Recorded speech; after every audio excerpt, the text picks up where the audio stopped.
Lubbock, Texas. A teen vanishes without a trace. No clues, no suspects.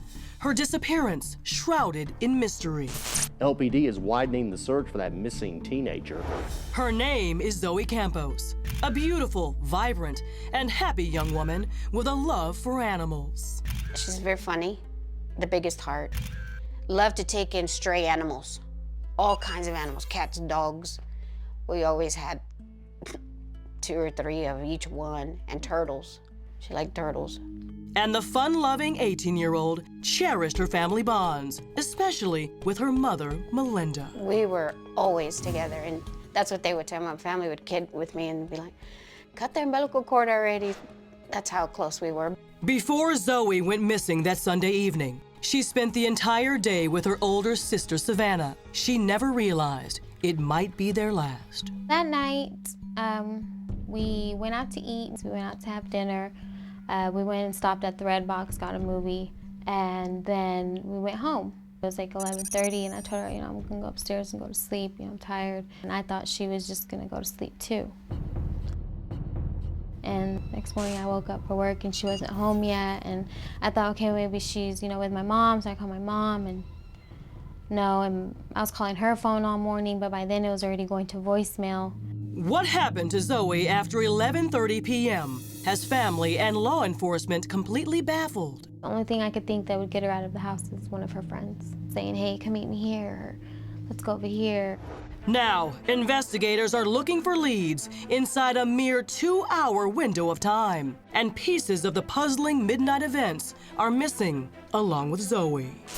Cops are certain the teen left the house after Savannah went off to bed. They also know Zoe had been in contact with her mother shortly after 2 a.m. She texted me and asked if she was gonna pick me up. And I said yes. And that was the last time she texted. And then I would try to call her phone, and it rang and rang and rang one time, and then the second time I hung up and I called it back, and it just went straight to voicemail. Sometime between 2 and 2:30 a.m., Zoe Campos simply disappeared. 2:39 is the last phone call I made to the phone. As the hours passed, with no more contact, motherly concern grew from fear to utter despair.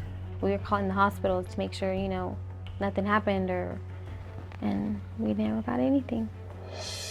The next day, after exhausting all efforts to locate Zoe, reality closed in on the Campos family. I was like, okay, no, something's wrong. Something is really wrong. This is not my sister. She would have already called.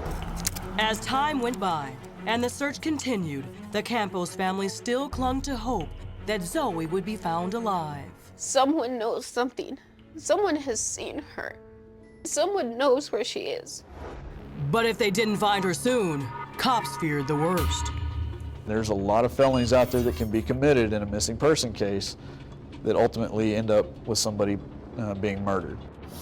Then, 36 hours later, a bizarre sighting and an unbelievable find, giving Melinda an ounce of hope that Zoe could still be alive.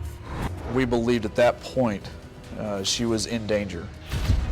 Zoe's Aunt Monica provides a first-hand account of her chilling car chase. In hot pursuit of a mysterious madman she sees driving Zoe's car. Who is he? And does he know what happened to Zoe? So we're coming down the street, and he tried to lose me. Plus, the search for Zoe continues. I think what happened to my daughter is, I think she was taken, and I believe that she's in human trafficking, being sold.